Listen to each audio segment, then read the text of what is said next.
It's been 21 years since the first bill of a Congress has been referred to the Rules Committee. I think the first bill, the S1 bill, is symbolically important. It's intended to demonstrate the highest priority of the Senate's majority party. And as the Rules Committee begins its review of the majority's highest priority, S1, we should note that Democrats defended the last elections as secure, without meaningful election fraud, as Senator Klobuchar has done here today. They point to the high level of voter participation and the ability of states to make pandemic-driven changes. If you follow their view of why we need this bill, in spite of those two things, it's because the states are now headed in the wrong direction. They have been pointing to 253 bills. That became 300 bills this morning. But 253 bills mentioned in almost every article filed in 43 state legislatures to make it harder to vote.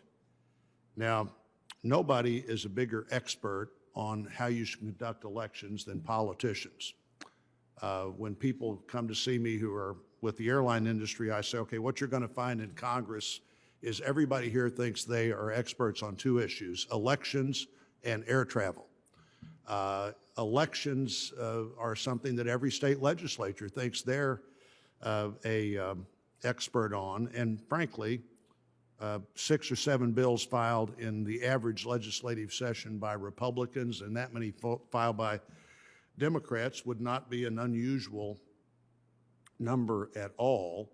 The truth is, almost none of those bills become law. In fact, the Brennan Center, who's been the source of these 253 bills that restrict voter access, say that so far only 2 have become law.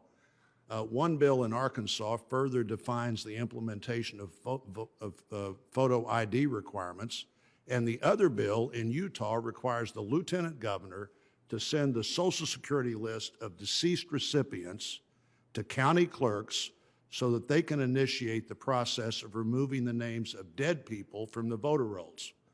The Brennan Center lists that removal as voter suppression.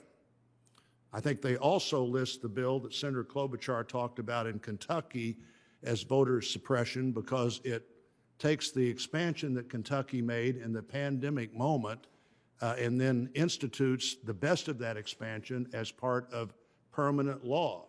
You can't have both voter suppression and praising the bill at the same time as an example of how we need to move forward, and states are moving forward in these areas. Now, it's never mentioned that over 700 bills have been filed by Democrats in state legislatures, and actually more than 100 of them have somehow become law. 100 Democrat bills passed into law and 2 Republican bills. Sounds like there's a little disproportion there. But let me give you an idea on that one. One of the Illinois bills requires the establishment of polling places in county jails so prisoners can vote. The bill that we're looking at really doesn't have much to do with the topic of how well the elections were conducted in the last cycle, or Democrats wouldn't be offering the bill at all. One of the goals of S1 will be a federal takeover of the election process. In my view, that would be an unmitigated disaster for our democracy. Today's hearing will shed light on some of the destructive elements contained in this legislation. You know, I've been a former election administrator, first as the Greene County clerk in Missouri's 3rd largest county, and later as Missouri Secretary of State. I'm greatly concerned about the idea that somehow one-size-fits-all regulations from the federal government change a system that has served our country well since the beginning of the country. The diversity of our election system is one of the greatest strengths of our election system.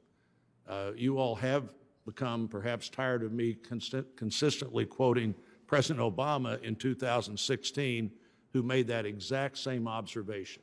One of the strengths of the system is the diversity of the system. S1 would force a single partisan view of elections on more than 10,000 jurisdictions around the country. State and local election administrators would be forced to change how they register voters and which voting systems they can use, how they handle early voting and absentee ballots, and how they maintain their voter list. The bill would require states to make ballot drop boxes available for 45 days prior to a federal election. It even designates the location of the drop boxes and tells states how the ballots are to be taken out of the drop boxes and counted. It would mandate unlimited ballot harvesting, a process where one person collects and submits an unlimited number of ballots, a system ripe for abuse, as Democrats in the House of Representatives contended when they refused the election of a Republican from North Carolina because of ballot harvesting.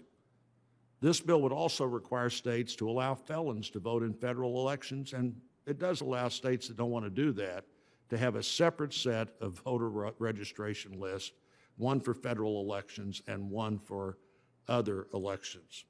What's more, this bill would require all of these changes to be made very quickly, so quickly that should this legislation be enacted, chaos will reign in the next election and voters will have less faith in the integrity of their elections than they currently do.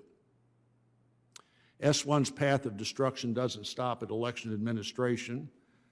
It would result in a partisan federal election commission, a commission that is designed to be half of one party and half of the other.